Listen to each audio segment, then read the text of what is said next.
عدالتی خلا کی کیا حیثیت ہے؟ کیا اس وقت جس انداز سے عدالتی خلا لی جاتی ہے کیا وہ نافذ العمل ہے؟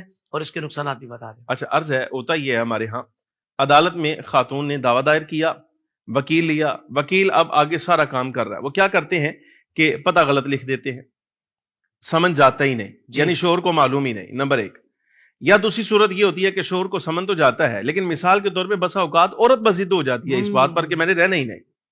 اب شوہر جو ہے وہ ترلا بھی کرتا ہے، منت سماجت بھی کرتا ہے، سب کچھ کرتا ہے، وہ بھی سارے معاملات نظر انداز کر دیے۔ جی اچھا، اگر ایسی صورت میں شوہر آگے بیان دیتا ہے آگے کہ میں بسانا چاہتا ہوں، میں رکھنا چاہتا ہوں، مجھے بتائیں میرا قصور کیا ہے، میری غلطی بتائیں۔ اچھا، غلطی بھی کوئی نہیں، ایسی صورت میں اگر شوہر کی اجازت کے بغیر عدالت خلا دے دے اپنی مرضی سے تو وہ خلا نافذ العمل نہیں ہوگا، خاتون اسی شخص کے نکاح میں رہے گی، یہ آگے کسی دوسرے شخص کے ساتھ نکاح نہیں کر سکتی۔ اور دوسری بات یہ بھی یاد رہی، اس کی وجہ یہ ہے کہ دیکھیں ایسی صورت میں قاضی جو ہے یہ اس خاتون کے لیے اجنبی قرار پائے گا۔ اب قاضی صاحب کا اس طرح بغیر تفتیش کے خلا نافذ العمل کرنا یعنی خلا دے دینا، یہ ایسے ہی ہے جیسے راہ چلتے کسی خاتون کو کوئی بندہ کہہ دے کہ میں تجھے طلاق دیتا ہوں، اب یہ اس کے نکاح میں ہی نہیں۔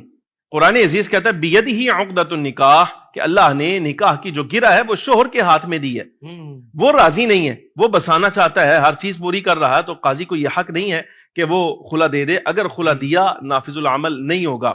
ہاں اگر شوہر کی طرف سے زیادتی ہے اس کا حل بتا دیا، ایسی صورت میں خاتون خلا کا نہیں بلکہ فسخ نکاح کا دعویٰ دائر کرے گی، پھر بھی قاضی تفتیش کرنے کے بعد نکاح کو فسخ کرے گا اگر شوہر کی طرف سے زیادتی پائی جاتی ہے۔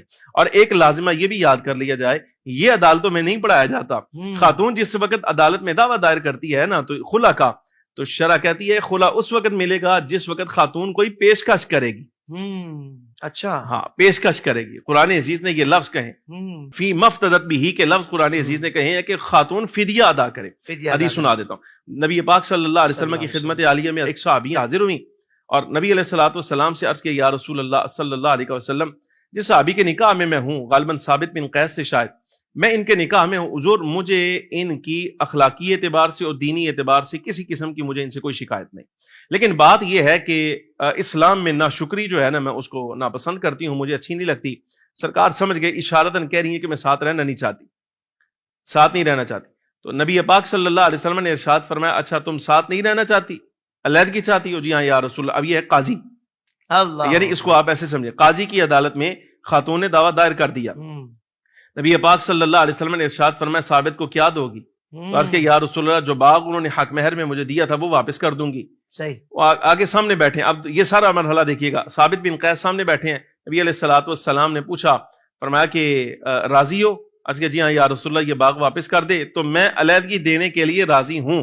سرکار نے فرمایا باغ والے کرو، ان کی طرف سے علیحدگی لے لو۔ نبی علیہ الصلوۃ والسلام نے ایک طلاق دلوا کے تو علیحدگی کر دی۔ اب اس میں آپ دیکھ لیے قاضی بھی آ گیا، خاتون کی طرف سے دعویٰ بھی آ گیا، تفتیش بھی آ گئی اور فدیہ بھی آ گیا، شوہر کی رضامندی بھی آ گئی اور اس کے نتیجے میں ایک طلاق بائنہ بھی آ گئی۔ واہ واہ واہ واہ، کیا کہنا ہے۔ اچھا، یہاں خلا اگر ہو جائے تو ایسی صورت میں پھر بھی صلح کا حق باقی رہتا ہے، اس کو بھی یہیں حل کر دیتے ہیں۔